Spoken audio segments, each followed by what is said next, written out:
most of the world, too. Millions of people are... ColecoVision.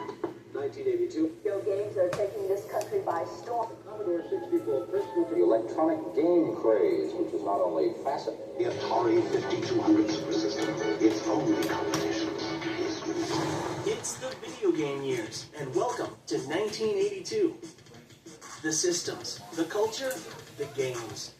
And Orange Critter steals gamers' hearts. He's not speaking in English, he's just talking in gibberish.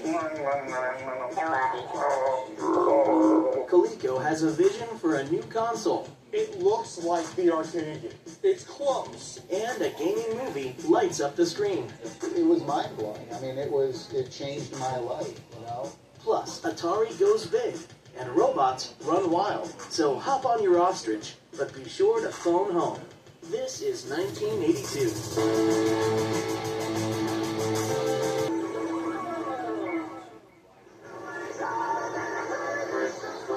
The Atari 5200. This was my very first video game system. Well, one of them was. I'm sorry. The Atari 5200 was released in 1982, and it was supposed to be this great replacement for the Atari 2600, but of course, it wasn't. So they throw in a new system, jack the price up, so the margin are better, and they come out with this system that, at the time, was already a little bit obsolete. It was packed in with Super Breakout.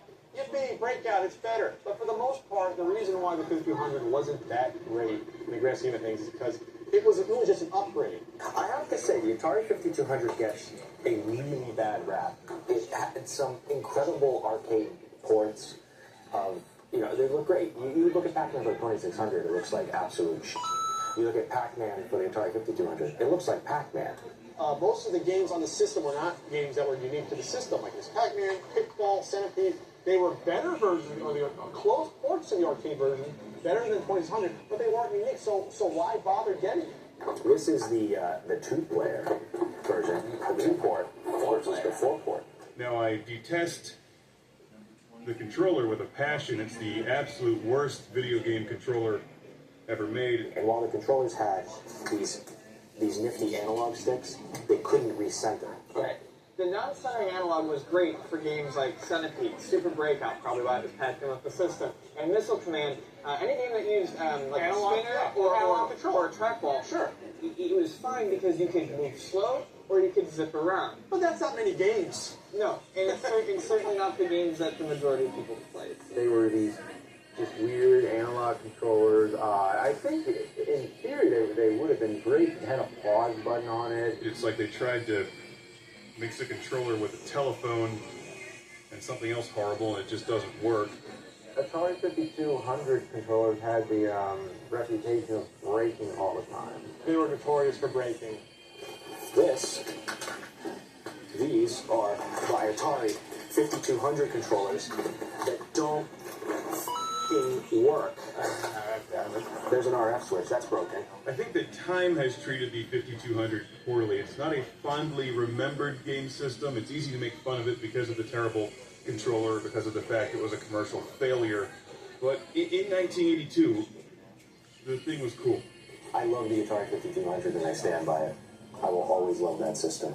I mean, games like Pengo, Super Breakout, arcade, almost arcade perfect version of Pac-Man. Pengo's actually probably the most miserable game to play with one of these. Well, there you go. Pengo. Don't get the 5200. Arcade Burger Time was released in 1982 by Data East for the arcades. You play as Peter Pepper, the chef, and you walk around on food that people are going to eat. The game's horrifying. Now, I've always been a germ freak, and I know what goes on in some kitchens. And this game did not help my paranoia one bit. Yeah, are you cooking for, like, giants in the game? That's never really explained. Are you a midget? Are you a hobbit chef? Are you like a little person and giant people are eating the burgers? It's a really trippy game. Don't think about it.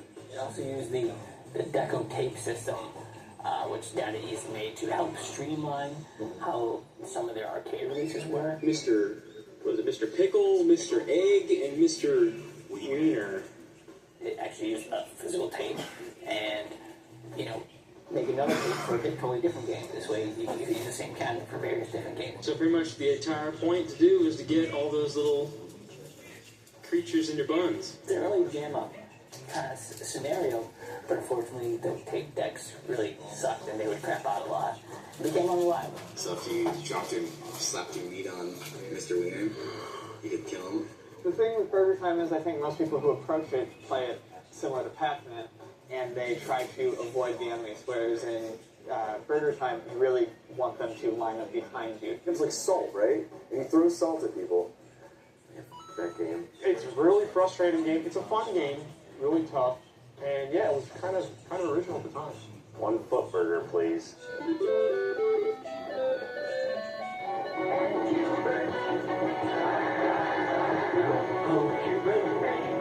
So Gottlieb was a big pinball machine company.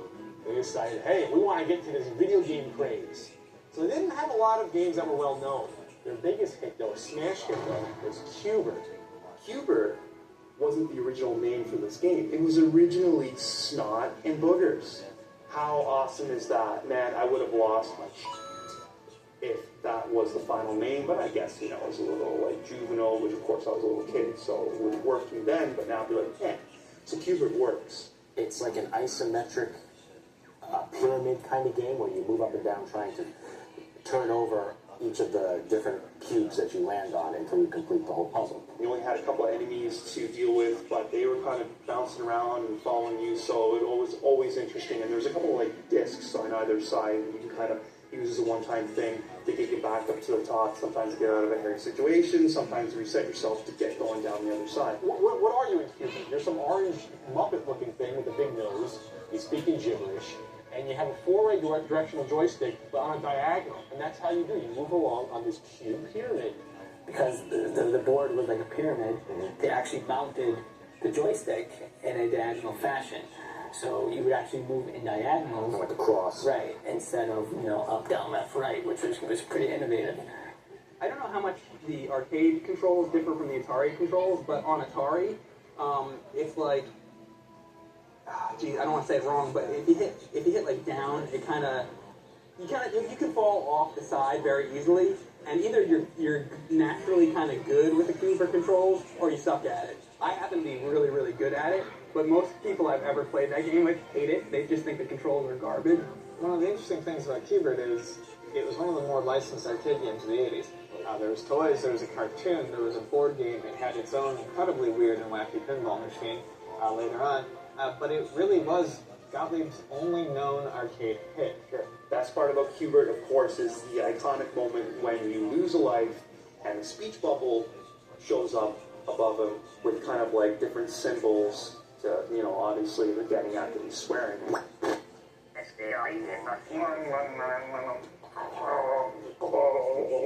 It kind of had this digitized, mumbly, jumbled voice that Q*bert had when he basically swore. Yeah. Well, originally the plan was to actually have there to be a noise, like an actual word that Q*bert would say. But the limitations of the chip prevented it, so the programmer just started putting random numbers in, and that's how we got Q*bert's swearing. Actually, my Uncle Sean is on the Twin Galaxies record board in the top 5 or 10 for Q*bert, and that makes us proud as a family. Arcade, right? If you were around in 82, 83 especially, pole position was huge. It's a Formula One racing game. It was actually one of the first driving games that I played that actually had a steering wheel. There were two different types of machines. You had a upright, and you had a sit-down cabinet. The sit-down had a brake and an accelerator. I believe the upright only had an accelerator on it. It was such an immersive experience because they had those environmental versions of the games where you sat inside and you had high and low gear. Greasy fingers slipping from all the pizza, doing everything you can to hold on to that steering wheel as you're going around those turns. It's really strange playing a driving game with a pedal while you're standing up. It feels unnatural. Pole Position was one of the first games to have product placement in the games. Canon, Pepsi, Marlboro. Was so popular, it was one of the handful of arcade games that had a cartoon, its own standalone cartoon, where it was like some sort of weird adventure team. With kids, obviously, because it was the 80s, so all of your spies were children. I guess it's hard to make a cartoon out of you being a single F1 racer going around the same track over and over again, so... One of the cool things, or uncool things about Pole Position is when you ran into anything, your car would explode. like a Ford Pinto. Horrible flames, death. Cruising USA was the pole position of the 90s. No, it wasn't. February 1982, the Commodore 64 was introduced. The Commodore 64 was once, twice, 3 times later. The Commodore 64, best-selling personal computer of all time. The reason it's called Commodore 64 is because it had 64 kilobytes of RAM. One of the most famous sound chips in retro gaming. The games had great sound because the SID chip inside of the Commodore 64 that was used for sound could do really incredible things for the time. Commodore 64. More like the Commodore 64.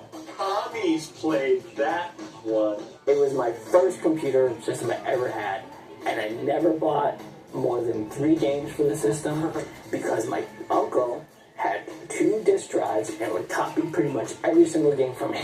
I know that my dad used to network with a lot of people. He used to go to meetings that were specifically they were like Commodore meetings, where you get together with a bunch of people and they trade software, trade video games and stuff. So we just had discs crammed with games. It was more of a gaming machine than it was a home computing machine. Maybe 50-50, but there was a lot of game programming out there. It retailed for $5.95, which was a lot of money back then. But considering the competitors, Apple II, for example, retailed for $1,200, it was significantly less than its competitors. The reason being is because you had to pretty much purchase everything separately. Was it something that you saw regularly in an American household? No.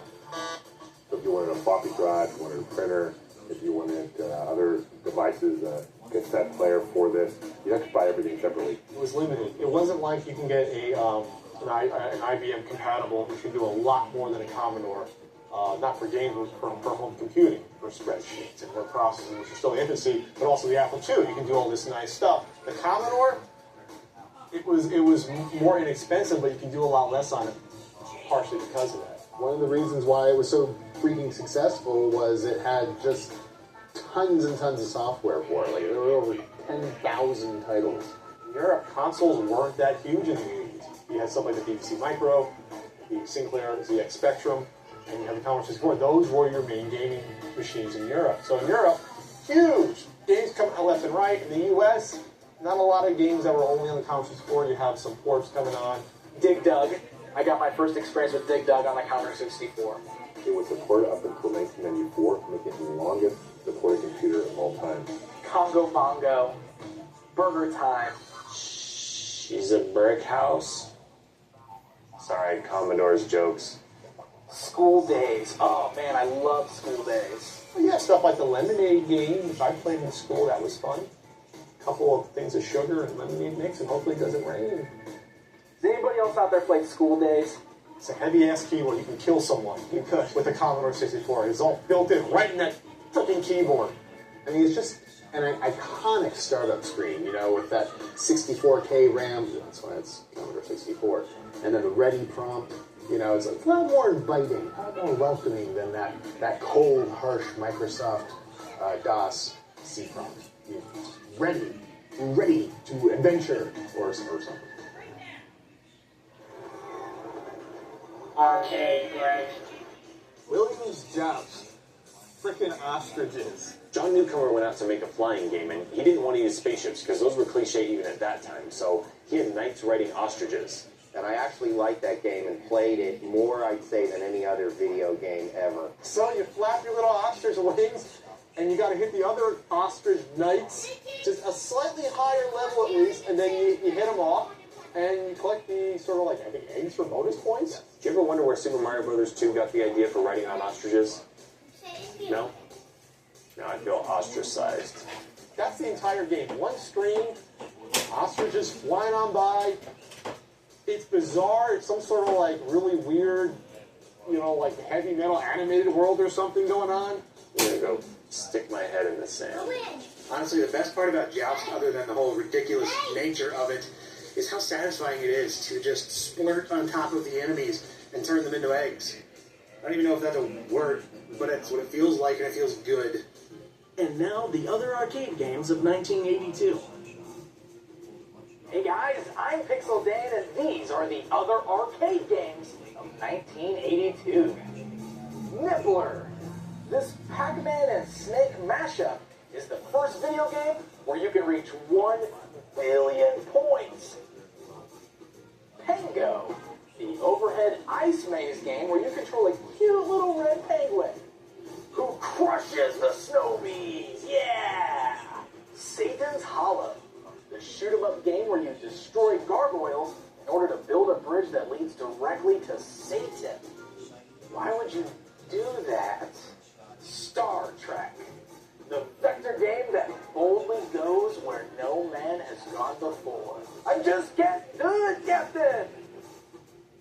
So there you go, guys. There are the other arcade games of 1982. So grab yourself a fistful of quarters and meet me in the arcade. Your ambition just met its match with Robin Hood. Fast, powerful, precise. Fistful of quarters and meet me in the arcade. And now, it should have been a video game in 1982. Oh, hello. I'm Eric, and here's the stuff from 1982 that should have been made into a video game. From the movie Gandhi, a game similar to Beat 'em and Eat 'em, where you played as Gandhi during a hunger strike, and you had to actually dodge food that was being thrown at you by government officials.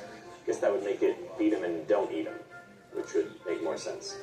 This year in music, Ozzy Osbourne bit the head off of a live bat during a show, an event so infamous that it should have had its own video game. They could have called it Batman. No, they couldn't. In television this year, the sitcom Cheers premieres on NBC and the Atari 2600. You might think it'd be the precursor to Bally Midway's Tapper, but it's actually a game where you just order drinks and watch your characters waste their lives and their livers away in a bar, where everybody knows their name. Back Pettit, 1982. Done. Game over. 1982 was the year where Atari's hubris really started to show through. Atari decides to announce that they are bringing Pac-Man to the home market.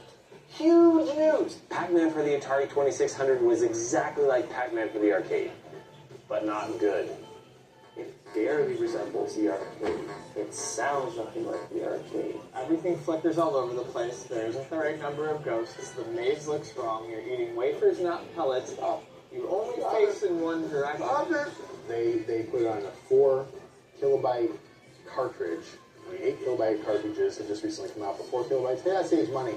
Just do what you can and try to squeeze as much as you can into that. All the ghosts were the same color in this game. How dull was that? You know, that's awful. When you play Pac-Man on the Atari 2600, you see a flicker with the ghosts.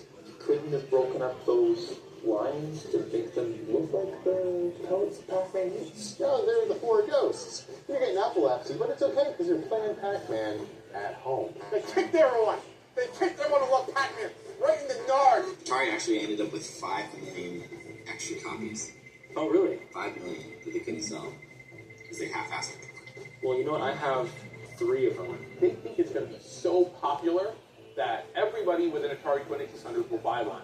And millions more people will buy Atari 2600 consoles just to get Pac-Man. So we had better make more copies of Pac-Man than there were Atari 2600 game consoles in existence at the time. The game sold well, but not well enough, and many consumers returned their copies to Atari. It was Pac-Man that really stormed the crash at 83. Dun dun dun! So then we get to E.T. Do we really need to actually talk about this game? A lot of people are aware that E.T. has some issues and problems, and part of the problem with that was that I really wanted to do a breakthrough game once again. The funny thing is, E.T. is actually not that bad a game. No one had ever done a game in less than 5 months, 5 or 6 months, and I had 5 weeks. Let's just get this out there. Not the worst video game of all time. Not by a long shot. Is it obtuse? Yes. Yes, it is. Even though I only had 5 weeks, I still wanted to do a real contribution. I'm going to do a step up. I'm going to do a 3D world where it's a cube you actually run around on that you keep in your head, and here we go. And maybe that was too much. You know, maybe I was overly aggressive. If you actually learn to play E.T. by its own rules, it's not awful, but it was not something that anyone was happy with when they got it as a kid. It became the game that destroyed the video game industry. So that there's a part of me that really is excited about the idea that I was able to single-handedly topple a multi-billion-dollar industry. You're falling into holes, you're trying to collect these things everywhere, there's some weird random thing chasing you. The sales of the game were horrible. People were returning this game. They were crying. There's stories of kids honestly crying when they got this game. That's how bad this game was. It was, to them, unplayable. I think back then, you really needed to read the instruction manual, and maybe a lot of people didn't want to. They thought everything would be like Space Invaders. You just shoot everything, you try to get a high score. E.T. was a game where you actually had to beat it. I was presenting the 2600 design, and there was a guy from Coin-Op presenting a Coin-Op design, because there was going to be a Coin-Op E.T. also. And we met with Spielberg and presented our designs, and once I laid this whole design out for him and stuff, and he looked at me and he said, gee, Howard, you know, couldn't you do something like Pac-Man? I had this impulse to say, well, gee, Steven, could you do something like The Day the Earth Stood Still? But I didn't say that, and I have to say that in retrospect, when I look back at that, maybe it wouldn't have been such a bad idea to try and knock off Pac-Man in some way, but I couldn't do it. I mean, that's just not who I was. They did print way too many E.T. cartridges, similar to Pac-Man, and they eventually just kind of had to eat that loss. One of the most famous legends in the history of gaming, which is apparently true, is that some obscene amount of E.T. cartridges, like 2 million cartridges or something, were buried out in the desert in Alamogordo, New Mexico. It's another conspiracy. Now, this is a time where Atari was taking a nosedive, okay, financially. They were falling apart. And it's expensive to take stuff and ship it out into the middle of the desert and crush it and bury it. That's a lot of money. So it was always my contention. There were two reasons why I felt that probably was not true. One is it doesn't make sense for a company that's financially failing to spend all the additional money it would take to go and physically destroy all of these cards when they could cannibalize them and reuse some of the resources in new cards. And what are you trying to hide them from? So many gamers have dreamed of digging up some of the E.T. games, and you know, there's stories about they were like steamrolled and they were covered in cement, and I've heard all kinds of different things. I've heard some people say that there's like a parking lot on top of it, or it's underneath a Kmart or something. It just doesn't make any sense. That's one reason. The other reason was I was kind of connected at the Atari grapevine by and large. And I really believe if this would have been happening, I would have heard about it back then at some point. And if I had, what I would have done was I would have hired like a photographer and flown us out and gone and stood on top of this mound of games and got my picture taken, because what a great thing that would be.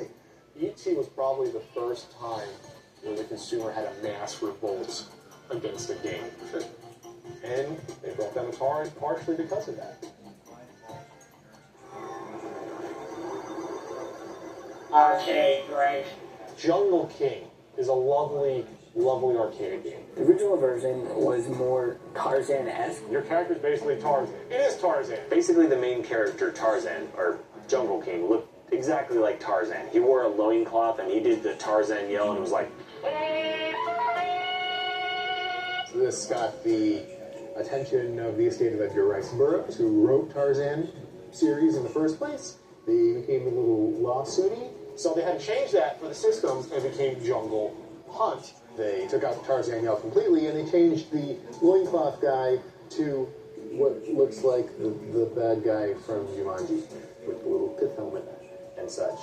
Each stage varied in type of gameplay. You swing from vine to vine, then you're underwater fighting off crocs, then you're jumping over boulders, and then you're trying to avoid some ethnic stereotypes, trying to cook your girlfriend alive in a pot. When you think adventure, you think guy in a pith helmet swinging on nut vines through the jungle. That's a Jungle Hunt. It's not the smoothest playing game, but for the time it was good.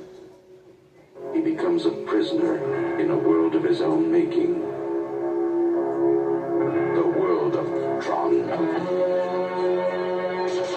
Disney released Tron in 1982. It had an unbelievable amount of computer graphics to make the film. It was visually stunning at the time. The movie Tron has these special effects that still blow my mind. First sort of like video game movie, and the first movie with a huge amount of special effects and CG graphics. Almost every frame, once they're in the computer world, oh man, they did all these like light effects, and I'm not sure how they even did it. Tron's an ugly ass movie, dude. Don't pretend like you don't like Tron. Everybody likes Tron. The inspiration for the movie? Pong. Luckily, they didn't take it too literally. I can't imagine a movie based solely on Pong. The visuals in it are just so different. Boop, boop, boop. No, Johnny, no! And the movie looks like a video game. So what is Tron known for? The CG effects, the cool like tanks that are CG rendered. The light cycle sequence is amazing. The graphics were supposedly really, really amazing for the time. Which is incredible considering the computer they used to create these animations only had 2 megabytes of RAM. Now it is visually appalling. Don't hate. But in the story, Jeff Bridges, who rules, he is a video game developer, not getting credit for any of his games. Sounds familiar. He's getting run out of his company. And so he gets sucked into the video game. And what ensues is a overrated, meandering plot for the next 2 hours. You shut up. I remember that one scene where, like, Kurt Russell and somebody else was, they were in, like, the ship, and then one of them was dying, and then he had to drink the water or whatever, and it was, like, sparkly as shit, but it was, like, masked. So, like, all the textures were moving, not in the same... Tron.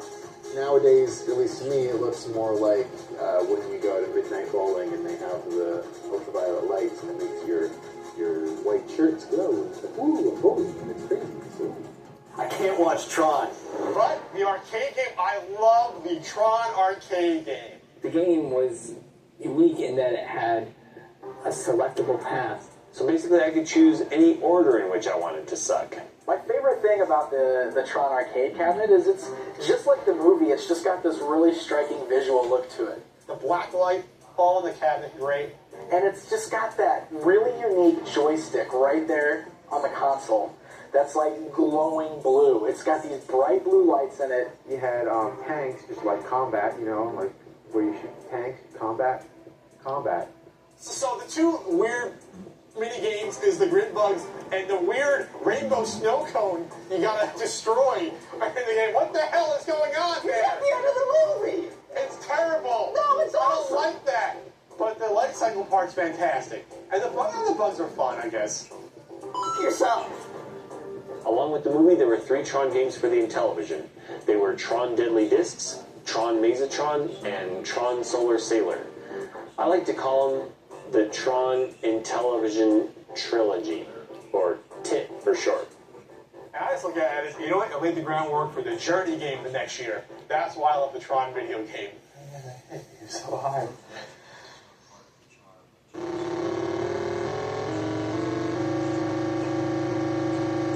In 1982, evil Microsoft, not so evil yet, released their first version of Flight Simulator. The joy of flying around through beautiful pastel pictures. At the time, there was no such thing as a flight simulator. Pretending to actually fly. Usually you're just pretending to shoot aliens and rescue little guys dangling in the air, falling to their death. some nice magenta, maybe some lime green, and you had all sorts of neat little dials. And you start out on this this runway, and you hit a button, and it goes. You weren't just shooting aliens, or you were trying to do something for real. Simulate flying. This is not a game that any 3-year-old should start his video gaming journey out on. Oh, Flight Simulator, we're going to be full of suggestions comes to it. No, it's about as dry and vanilla of an actual flight simulator as you get. You're flying commercial planes.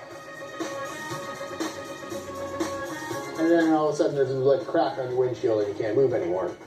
Which is the nice way of saying, you did, by Microsoft. Like the show Wings.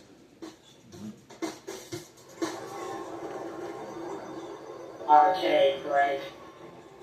Popeye by Nintendo, one of my favorite classic arcade games. The interesting thing about Popeye is that when Nintendo created Donkey Kong, they were originally out to get a license for Popeye. They suddenly were like, oh, no, we don't want you to be using Popeye. And so Shigeru Miyamoto had to be like, okay, well, we'll come with something off, the top of my head, and it'll be random. And there you go, Donkey Kong, stupid monkey. So Liberty Mutual customized my car insurance, so I only pay for what I need.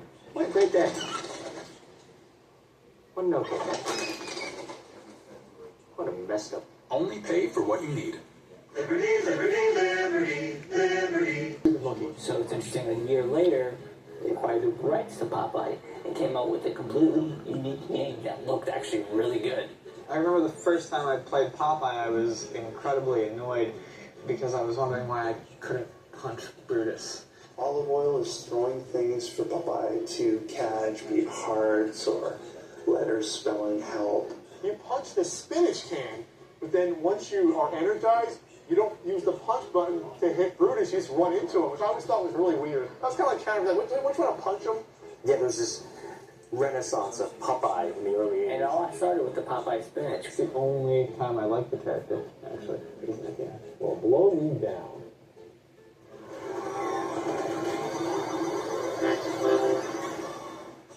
So in 1982, we still have companies, just these random companies, putting out systems, testing the waters. We have Connecticut Leather Company, Coleco, putting out the ColecoVision, which is actually a really wonderful system. The packing game was Nintendo's Donkey Kong, which was huge for Coleco to get that game, because that game was so popular at the time.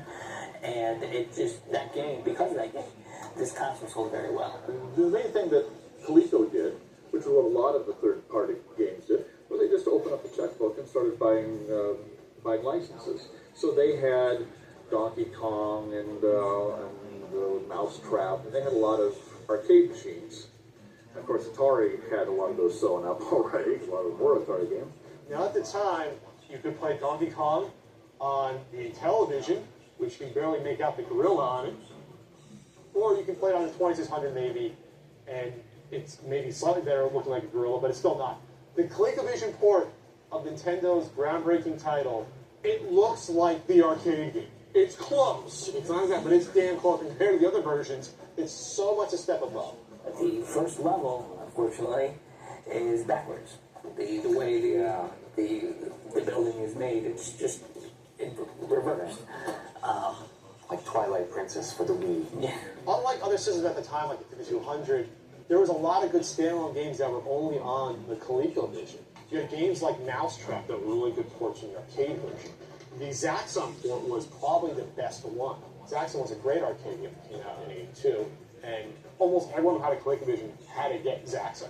You had the Smurf game. I love that Smurf game. So it's great, and it's an early platformer. So it's not the first of its kind, but it is kind of at the time it was still very unique to play a game of this variety. They came out with a 2600 converter that you would pop in right into the system and play 2600 games. Yeah, the expansion module. Right. ColecoVision said, you know what? We understand you already have Atari games, probably. How about you buy our expansion module so on the ColecoVision you can play your 2600 game library on our system? Atari sued them but lost because ColecoVision wasn't stealing any Atari technology, no. They were just getting stuff that was already existing and putting this thing together. You can play Atari 2600 cartridges on ColecoVision, but you can't play ColecoVision on Atari. And they also had a steering wheel that was the pack-in with Turbo, another arcade hit. And they also had the action joystick. Yeah, it was like a trigger joystick. Super action joystick. Yeah. Yeah, it had like twirl to it on the actual stick. I've never seen a controller like that since. It's pretty pretty innovative for the time. Love the ColecoVision. It's my favorite pre-Nintendo system by far. And yeah, ColecoVision. It did extremely well in sales until the video game crash. And that's a shame because, yeah, ColecoVision, good Coleco. Way to come back from your handhelds and blips and tabletops. ColecoVision. Buy it today.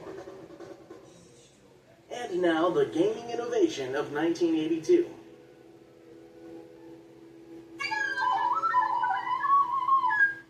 Oh, hello. In 1982, one new innovation graced the world and changed the face of gaming forever. The D-pad.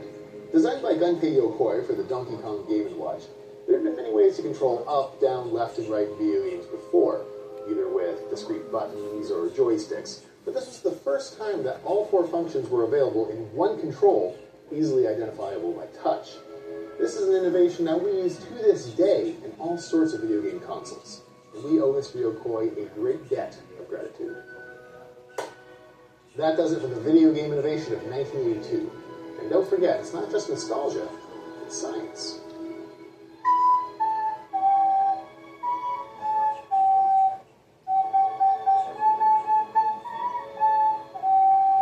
Nailed it! And now, the popular pinball games of 1982. Ian here with the popular pinball games of 1982. Haunted House by Gottlieb. 3 playfields, tons of rules, and lightning in the back box make this one of Gottlieb's most memorable. Vector by Bally. A futuristic sports theme and a really cool playfield trying to get eyes off of monitors and back on the silver ball. Mr. and Mrs. Pac-Man by Bally. A really popular theme and a mini-maze in the center of the playfield made this one a real attention getter. And those are the popular pinball games of 1982, because there's more to life than video games. Arcade break. In 82, Donkey Kong Jr. was a pretty big hit, but it was actually eclipsed by another game, Donkey Kong.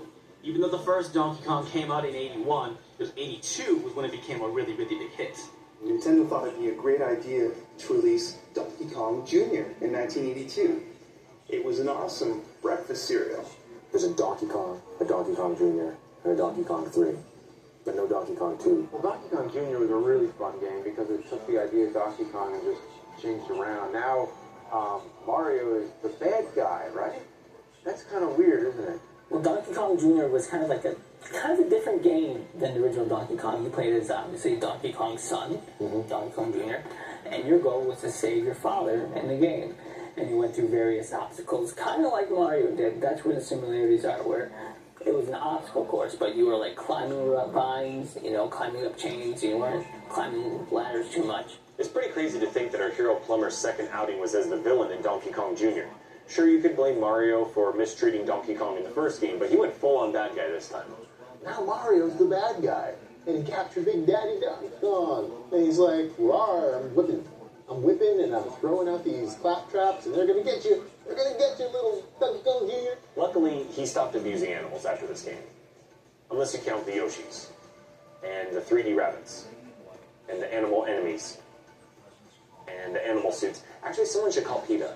Now, where'd this kid come from? You mean the whole time, instead of watching over your baby, you out kidnapping ladies? Like, why are you kidnapping ladies? Junior should have been like, "F*** off, Pops. You're in a cage? Well, that's what you get for kidnapping ladies instead of raising me." The thing that was also cool about it was that you get to slide around on the vines and just the mechanics of that. I mean, we're gamers, right? And so gameplay is king. And being able to have this new mechanic that was also super sweet and the ability to kind of climb up strategically and then to drop down and slide, but then catch yourself. It was just a really fun, cool mechanic. I really enjoyed it. So here's the kind of crazy thing. We would not see Donkey Kong Jr. until 1992's Super Mario Kart, the Super Nintendo. We wouldn't see him again because in Donkey Kong Country, you are not playing as Donkey Kong. You're playing as Donkey Kong Jr., all grown up. And it is, in fact, Cranky Kong that is the Donkey Kong that kidnapped Daisy all those years ago. In the intro screen, Donkey Kong is captured by Mario and is put in a cage, and he's pushed off the screen by 2 Marios. I'm trying to wonder if this is the genesis of Luigi. I like to think that at the end of Donkey Kong Jr., they had a nice long chat, and Mario was like, "Hey, he kidnapped my girl instead of raising you." And they realized, on top of being a kidnapping monkey, he's also a shitty father. So maybe Mario and Donkey Kong were able to bury the hatchet, settle their differences, and that's why they're friends. Knowledge bomb. This is an ordinary TV video game. This is Vectrex, the only video game system with its own video screen. Take it anywhere. This is the Vectrex, which was released in 1982, and while it was a commercial failure like the Atari 5200, everybody loves the Vectrex. I love the Vectrex. Why don't I have this?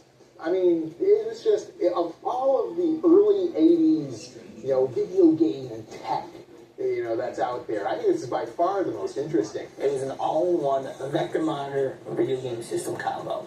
Vector quality graphics. It was vector graphics. Vector graphics. Clean, crisp, more detail than anything else you could do at the time. Vector graphics is just something you can't get on your home TV. That's all raster. That's an electron gun, sweeping back and forth and making the pictures pretty and blah, blah, blah. Vector graphics are like, bajam, in your face. Here's the joystick of the Vectrex. 4 buttons. Most games only used a couple.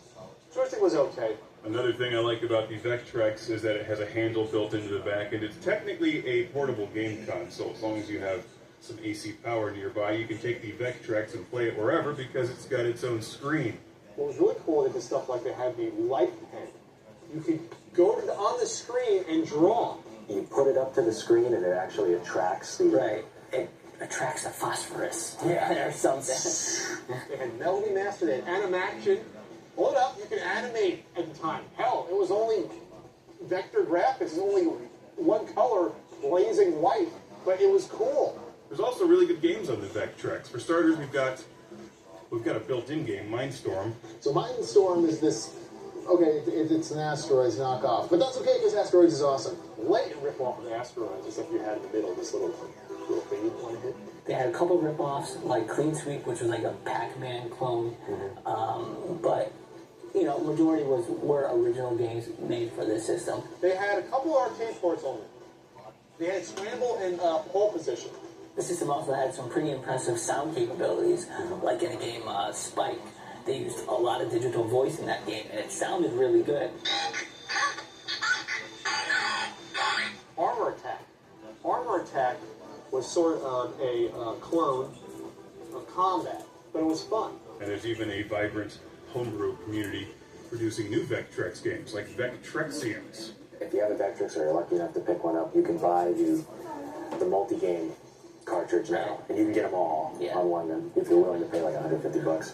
All the games in the Vectrex library came with an overlay that you put on top of the monitor because you didn't have any color graphics on the system, so you had these overlays which were plastic, and they gave you the backgrounds on the game. You put them on, it's like, ooh, it's green and blue, a little bit of blue. Okay, I'm buying this theater of mind. This is awesome. I need a Vectrex. Pat probably has like 10 of them in his basement. I'm gonna beat him up. Okay, great. The story of Dig Dug goes like this. You're just this guy who is digging underground. Similar a little bit to Mr. Doom, that you're underground, digging tunnels, except in this game, the objective is to kill all your enemies. You beat the level by blowing bad guys up. By blowing a bad guy. You beat the level by just move on. You like digging underground, you inflate enemies, and you can make them burst. And a little too violent for my tastes. Or you can just drop rocks on them. Whatever way you feel is best to just kill these monsters while they're just hanging out in their natural habitat. One of the most charming things about Dig Dug is that when you walk, it plays background music, and when you stop, the music stops. I like to make my own little remixes by starting and stopping, and it's like DJ Dig Dug, or Dig Duggy Fresh. They all of us died. Did you know he has a name? Does he have a name? I'm sure you're going to tell us, Mr. Namco. It's Taizo Hori. Wow. More people will care about that. He had a wife, but they're separated. And I'm sure he had a son. There's a legacy. The Mr. Driller games. And the son, Susumu Hori. That's Mr. Driller. Oh, this is so creepy. I'm going to stop.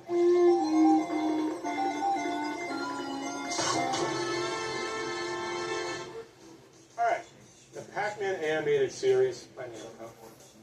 Not produced by Namco. I believe it was Hanna-Barbera. Remember talking about how successful Pac-Man was, right? I mean, it got merchandising, it got its own theme song, hit 80s pop song. Right after in the arcades, after we got Baby Pac-Man, we got the Pac-Man cartoon. This marks the first time that a video game was so successful that it jumped to Saturday morning cartoons. It went for 2 seasons. Why? Not a fan of it. I'm going to be honest. They went from cute, cuddly Pac-Man to a Ralph Cramden lookalike. The whole thing kind of centers around Pac-Man and his whole family. So we've got Miss Pac-Man and a baby, and they got a dog and a cat, and everybody's kind of got like that round look to them. They had 5 ghosts, and there was a boss that was named Mesmeron who would get the ghosts, actually they were called ghost monsters, to go get power pellets for him. Did I mention that this was the first cartoon based on a video game? Peter Cullen voiced Sourpuss. Optimus Prime was Pac-Man's cat. You look at a Hanna-Barbera cartoon, you can tell it's made on the cheap. You got the backgrounds that are reused over and over. You know, you have the very quickly drawn, you know, animation on the front of those backgrounds, and they're like, it was a precursor to like Pac-Land, I guess. The Pac-Man series was actually so successful initially that ABC's rival CBS was prompted to make their own Saturday morning cartoon based on video games, which gave us, 1 year later, the Saturday Supercade. Never liked the Pac-Man cartoon, I'm sorry. Give me pole position. So in 1982, Dan Gorlin created Choplifter for the Apple II computers, and it would turn out to be one of my favorite games from that era. Choplifter is interesting. It's a slower paced defendant. you're in a helicopter, you take off and you're rescuing hostages, you know, from the bungling empire. And then you fly back, maybe 100, 200 feet to where they're safe at their base, and the enemy, of course, can't attack that base because it's 200 feet away. You pedal them back and forth. And then you just go, wash, rinse, and repeat the process. You got some enemies that you got to avoid, and you're picking up things. And it's kind of like Stargate, except not insane. If your chopper gets shot down, everyone on board dies. And it's a very realistic game. And it was extremely popular. It got its start in the Apple II. It was ported over everywhere. And it's one of the only computer games I know of that started as a computer game. And then it was made an arcade game later after the fact. Sega did a port of it. And the little hostages will be screaming, help me, or thank you, when you pick them up. Now there's Choplifter on the Sega Master System, which is my favorite version of Choplifter. I mean, the difficulty's fair. It was redone by Sega, which makes it better just because it was redone by Sega. If you grew up at any time in the 80s, I'd be very surprised if you didn't play this game on something. So it's an important game. Roo eating. And now the forgotten video games of 1982. Pat here with the forgotten video games of 1982. Baby Pac-Man, the clunky Pac-Man pinball / video game. Disco number 1. Data Eats groovy kicks-like dancing game. Bubbles by Williams, the game where you're a soap bubble cleaning out a sink. Jack the Giant Killer by Cinematronics, the fairy tale multi-screen adventure. And Communist Mutants from Space for the 2600. Yeah, it's Space Invaders, the Cold War twist. And those were the forgotten video games of 1982. Just because you don't remember them doesn't mean they weren't fun. When you've waited all... Remember them doesn't mean they weren't fun. And now, the awesome computer games of 1982. Greetings, and welcome to Clint's freaking awesome computer games of 1982. Because if they weren't awesome, I wouldn't give a crap. First up is Deadline, an Infocom text adventure that was not only their first mystery game, but also the first to come with feelies. You also had The Hobbit, of course based on J.R.R. Tolkien's classic novel, in which you played The Hobbit. Hobbit things. There's also Apocalypse, a 4-way arcade scrolling shooter that's not Choplifter. You also had Gangbusters for the Commodore 64, a game taking place right after the Prohibition era, where you tried to become the godfather of the mob without getting killed by the mob. And finally, we have Paratrooper, a game where you play a fighter trying to shoot down paratroopers before they come down and kill you to death. And that's all of my freaking awesome computer games of 1982. And of course, there's always plenty to choose from every year, but it's nice to know where to start. Arcade break. Sinistar was a really cool open space shooter where you had any direction you could fly. You had enemy ships. You had boulders you could knock into. You had radar, but it's known for the boss of each stage, the Sinistar. And holy hell, was that thing scary. Oh my god, Sinistar? That game scared the shit out of me. I would have... Did I say shit on your program? Sinistar was actually one of those games that always impressed me. I sucked at it, and it was because that floating head thing. When you start the game, he's being built. So unless you know how the game is, you're just like playing this game, ships flying around, you think, this is asteroids. And then just this terrifying voice comes on. And I don't know what it was, but the audio level on Sinistar was so loud that across the arcade, all you could hear was Sinistar yelling, "Beware, I live." Run, coward. And then this giant pizza comes down. Run. I'm running. Now you have this Sinistar, freak of nature, Satan reincarnated. I remember going to an arcade to an arcade machine in this pizza place and just seeing the floating head and the voices. That's all I remember of that game. It was so cool! It was so cool! Dude, it was like a horror game. That thing would come after you, chase you, and eat you. It didn't shoot at you, it would just eat you. Oh god, that game is terrifying. Outside of that's not very good. I never got it. But it's a weird game. When you kill the Sinistar, it's basically the boss at every freaking level. It would just say, "Beware, I live," and haunt your dreams forever afterwards. Very creepy. Sinistar was an important game because it went on to influence a pastry shop called Cinnabon. I hunger.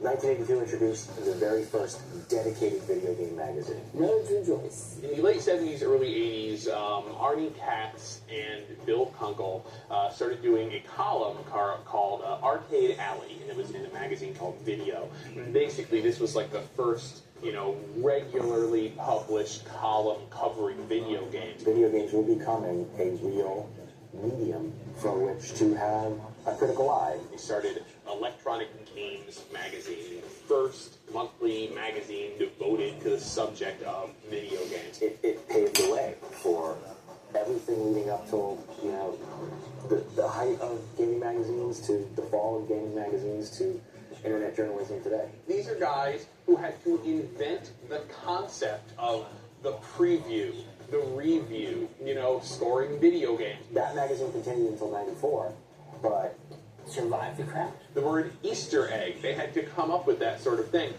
to invent a lexicon with which to discuss video games in a way that was relevant to the gamers of the time. The thing that created all of my sadness 20 years later when everything fell apart and there was no more game magazines. Sad. Electronic Games Magazine, the birth of that, hugely important and very, very influential, lasting effects even today. Arcade break. Mr. Do is pretty cool. Mr. Do is an awesome game by Universal. It's got some similarities to Dig Dug, which was released the same year, in that it's kind of a maze game, but if you don't like the paths that they give you, you can just go ahead and make your own. Mr. Do. What was he doing? He was pooling. Mr. Do. That's what it was about. The goal of the game is not just to clear the levels, but the high score is really to devise very quickly the best route to the level and take it. Right? That's what I think. I don't know. What makes Mr. Do fun is the clown can actually throw a ball, and the ball will bounce along the paths that you've created, which means that you can create little strategies for attacking enemies. So you're digging tunnels and picking up food and trying to crush enemies and get the high score and progress through the levels. And that pretty much sums up Dig Dug. I'm supposed to be talking about Mr. Do. And that pretty much sums up Mr. Do.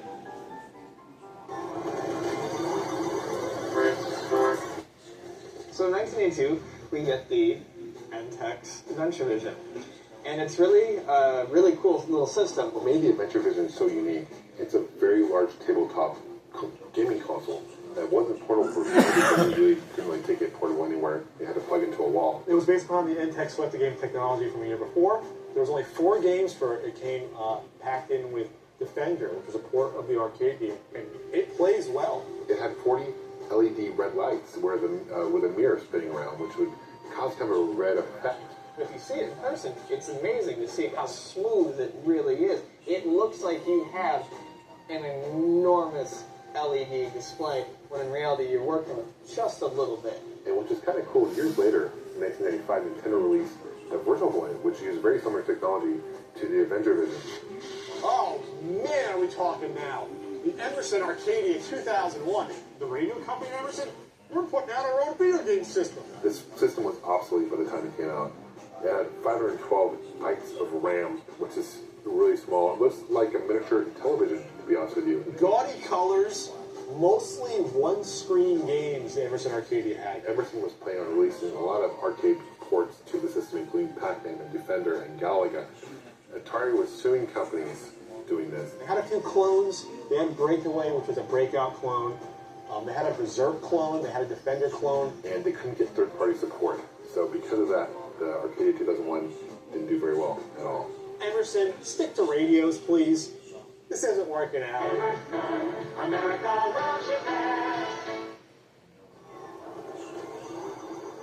Arcade, Greg. Damn it, Robotron 2084. I love the game. Doesn't get nearly enough credit. You know what's fantastic about Robotron 2084? Everything.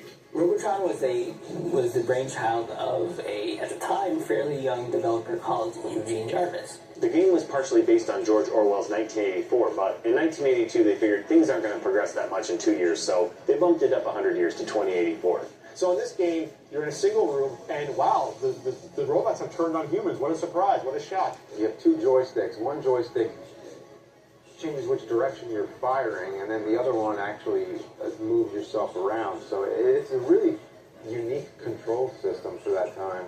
Start of the board, you're surrounded by enemies, and your object was just to clear the board. There's so many enemies on the screen at once in this game that it's so frenzied and action-packed that the action literally never lets up. It's very challenging. It's hard.